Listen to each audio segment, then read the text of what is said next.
What's going on with this strike in Baghdad? The explosion took place at an ammunition depot.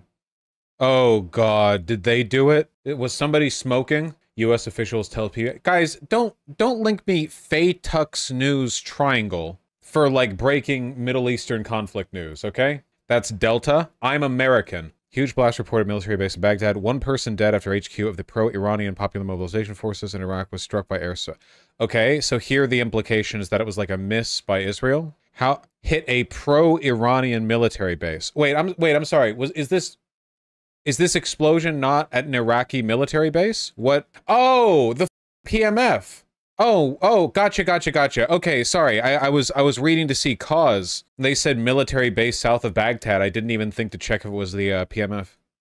I would not trust the Daily Mail. Well, if it was the PMF, the likelihood of it being Israel has gone up spectacularly.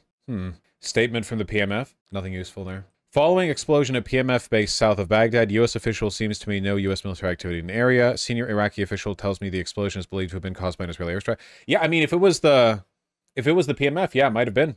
Yeah, Israel might be doing a big dote-see-do, you know? Big old loop-de-loop here. I don't know much about these guys, apart from, like, the general stuff. An Iraqi state-sponsored umbrella organization composed of approximately 67 different armed factions with around 250,000 fighters that are mostly Shia Muslim groups, but also include Sunni Muslim, Christian, and Yazidi groups.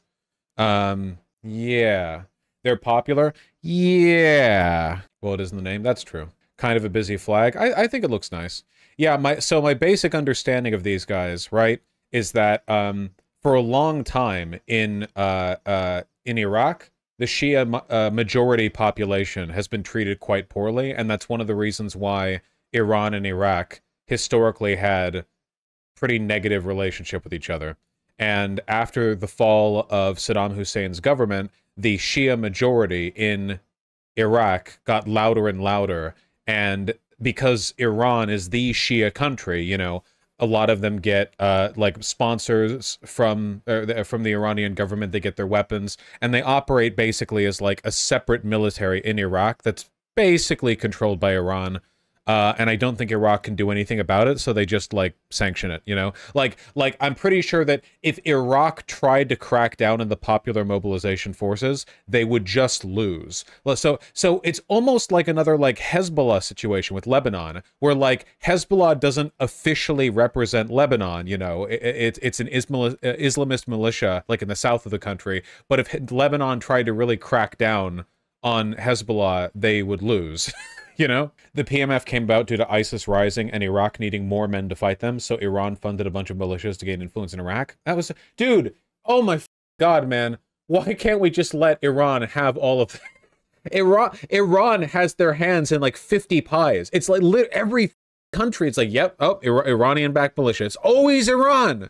They are, unironically, they are like the octopus meme, with like the head is the state of Iran, and the tentacles reach into like every other country. Syria, Lebanon, Iraq, all of them, you know? Jesus Christ. Unironically, exactly. Iran is Hydra? Yes. They also butcher protesters in Iraq constantly. They're awful. They commit a shit ton of war crimes. That is not surprising to me. Is the IDF an Iran-backed militia? It might well be. It might well be. Yeah, literally. Here we go. Okay? It's anti-Semitic when you do it with Jews, but if you're doing it with the Ayatollah, it's fine, actually. Where was that? There we go. I'm not totally unconvinced that Russia isn't just a part of Iranian-backed militia at this point if we checked. I mean, Iran does supply them with weapons, right? So the PMF also hates Kurds. Well, yeah, of course. They're Iranian-backed. They have to. Well, yeah, I guess that's Iraq. Glad things are doing good over there. I don't know. I don't know, yeah. I mean, Israel must have done it then, right? I mean, I guess we'll see. It seems likely. It was in response to them sending drones at Israel.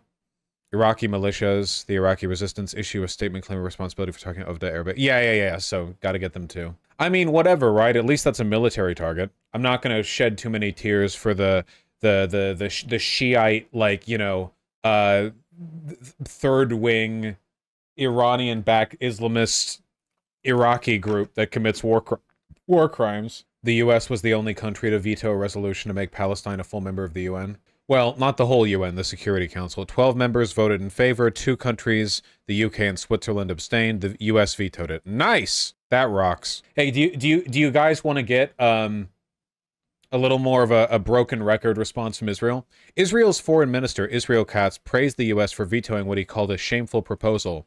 The proposal to recognize a Palestinian state more than 6 months after the largest massacre of Jews since the Holocaust and after the sexual crimes and other atrocities committed by Hamas. Man, why Israel could save a lot of money and like direct more towards the IDF. They don't need advocates, okay? And they'd say like 3 things. You know, it was 9/11 times 100, you know? Got that one on the record too. Wait, is Palestine even eligible for statehood?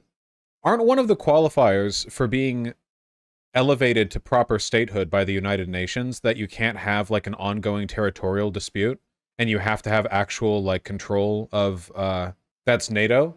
No, doesn't the UN have requirements as well? I know that NATO does, but I'm pretty sure the United Nations also has like a set of standards. I'm trying to see if I can find it online. The Map Men made a video about the requirements. Yeah, exactly. That's what I'm thinking of. Yes, that's what I'm thinking of. If the UN did, then how did South Sudan happen? The Map Men video talks about that. Can you elaborate on what you're trying to cook? The word country can be hard to pin down. It can be nation, state, 2006, and is mega hard. We're going to have a look at what separates those who have been successful from those that have been not, or unsuccessful. And few people have been more not successful than Englishman Stuart Hill, who in February 2011 founded the country of Forvik. Stuart Hill's story begins during a failed attempt to circumnavigate Great Britain in a rowing boat with a windsail stuck in it. After 8 expensive rescue call-outs, Stuart wound up in hospital. I don't want to steal content. Here you go, Vaush. This doesn't include the kind of thing that I'm thinking of. Hospital in the Shetland Islands, from where he soon discovered the tiny uninhabited island of Forvik. Stuart on all body that agreements all applicants have to meet in order to be considered. Faithfully, and will that Here we make go. the difference?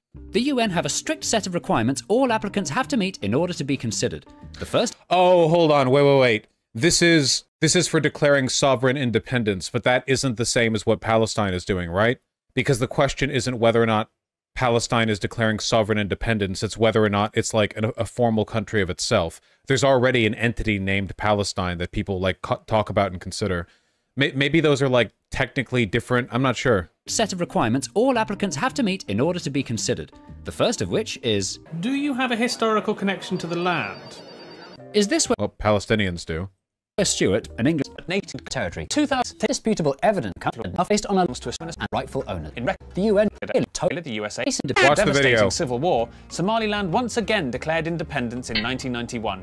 Today, Somaliland have their own separate military, passports, even currency. Somaliland sent a request to the UN asking for their seal of approval, but despite fitting all the criteria for becoming a new country, the UN still hasn't lifted a finger.